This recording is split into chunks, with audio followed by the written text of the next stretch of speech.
Hello there. I'm joined today by Dr. Lisa Ackerley, and we're going to talk about Food Safety Day, a day where we're thinking about food safety and particularly looking from problems to solutions. So, Lisa, if you were trying to think of a scheme or an approach that moves a problem to a solution, what would that be for you? Well, obviously the first thing that comes to mind for me, and probably for you as well, is the success of the British Lion scheme.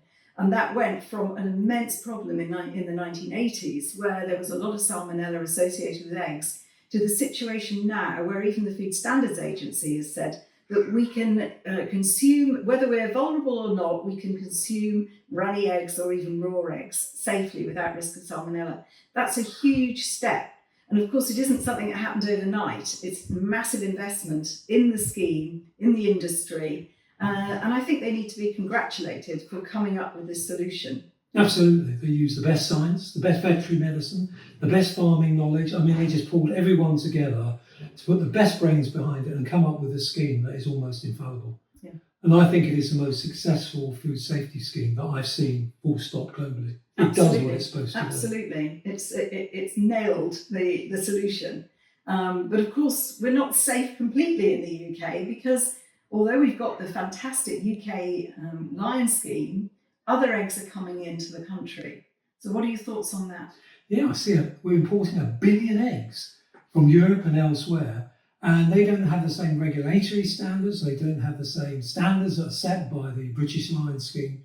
And it worries me because when we see these big problems still in imported eggs, regularly they have salmonella outbreaks or they have chemical issues as well in Europe.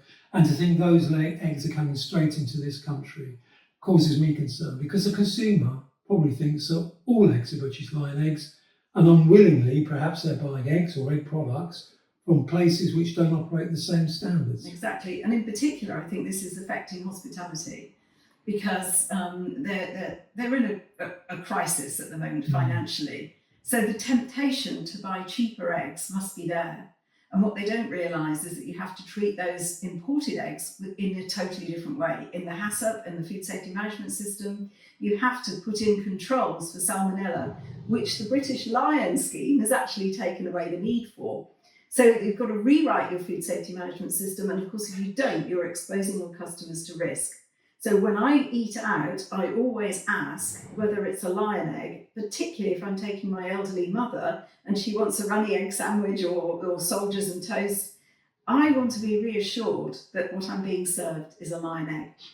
But it's great for hospitality as well. If, God forbid, something goes wrong, if you've got British Lion egg and that's the egg is the source, well, you have a pretty sound due diligence defence. If you haven't and you've gone for a cheaper, less safe egg, then you're in real trouble, I think. You are, and even worse, if you used to have a policy for lion eggs and then you've changed and not updated your policy, not updated your procedures, you've actually committed a number of offences, not simply serving unsafe food. Dangerous thing to not use British Lion eggs, or even if you're getting liquid eggs, they should be British Lion as well, shouldn't they? Definitely, because if you start off with a very heavily contaminated product, even pasteurisation may not reduce the numbers of bacteria to the safe level.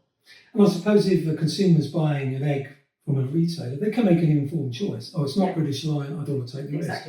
When you get into a restaurant, of course, the egg, you can't see the shells anymore, or the pack. And so you might unwillingly be buying eggs that aren't to the same safety standard. You're buying on trust, and that's why I ask. Well, that's a really good point to bring up, Lisa. I hope everyone enjoys Food Safety Day, but as we know, it's not just Food Safety Day, every day is Food Safety Day for us, isn't it? Absolutely. And thank you to all the people working in hospitality and the food sector who do such a marvellous, marvellous job.